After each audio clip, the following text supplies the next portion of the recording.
আমরা ঐক্যবদ্ধ না হই প্রিয় ভাই বোনেরা, তাহলে বলা যায় না হয়তো আগামী দিনে গুপ্ত স্বৈরাচারের আবির্ভাব হতে পারে দেশে। এই দেশ আমাদের সকলে, এই দেশকে গঠন করতে হবে, কিন্তু দেশকে গঠন করতে হলে একজন রাজনৈতিক কর্মী হিসাবে আমাদের সকলের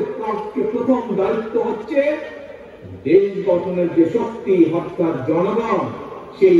জনগণের কাছে আমাদেরকে যেতে হবে। প্রিয় সহকর্মীবৃন্দ,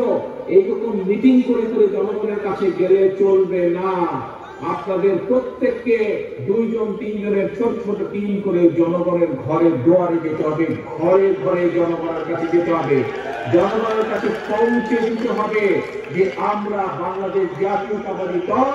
জনগণ সমর্থন করলে আমরা কিভাবে দেশকে পুনর্গঠন করব, কিভাবে জনগণের সন্তানদের শিক্ষা ব্যবস্থা গড়ে তুলব, কিভাবে যোগাযোগ ব্যবস্থা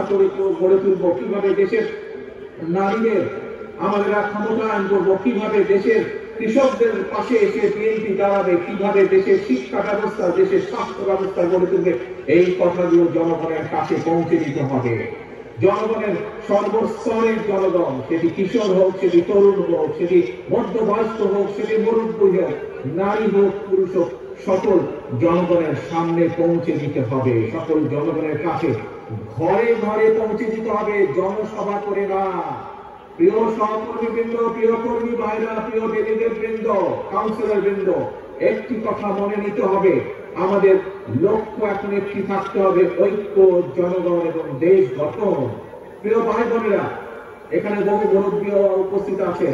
আমরা যারা মুরব্বী আছেন তাদের কাছ থেকে শুনেছি, আমরা যারা আজ আমাদের মধ্যবয়সী বা আমাদের থেকে যারা কম বয়সী, আপনারা বিগত দিনগুলোতে দেখেছেন, আমরা দেখেছি দেশ স্বাধীনের পরে এক স্বৈরাচার চেপে বসেছিল দেশের মানুষের কাঁধে। পরবর্তীতে সেই স্বৈরাচারকে বিতাড়িত করা হয়েছিল, একদলীয় শাসনকে বিতাড়িত করে শহীদ রাষ্ট্রপতি জিয়া রহমান বহুদলীয় গণতন্ত্র চালু করেছিল। পরবর্তীতে আবার স্বৈরাচার এসেছে, জনগণ যুদ্ধ করেছে, আন্দোলন করছে, বিতাড়িত করছে। বিগত 15 বছরে আরেক স্বৈরাচার বসেছিল, সেই স্বৈরাচারকেও বিতাড়ন করেছে জনগণ। প্রিয় ভাই না হয়, মন দিয়ে শুনবেন কথাটি, এই কথাটি শুধুমাত্র আমি কুমিল্লা জেলা দক্ষিণ জেলার জন্য বলছি না, শুধু কুমিল্লা অঞ্চলের মানুষরা, এই কথাটি আমার সারা বাংলাদেশে ছড়িয়ে ছিটিয়ে থাকা বিএনপির প্রত্যেকটি নেতাকর্মীর উদ্দেশ্য করে আমি বলতে চাই, আমরা যদি সকলে আজকে ঐক্যবদ্ধ না হই, আমরা যদি গণতান্ত্রিক শক্তিগুলো সব ঐক্যবদ্ধ না হই,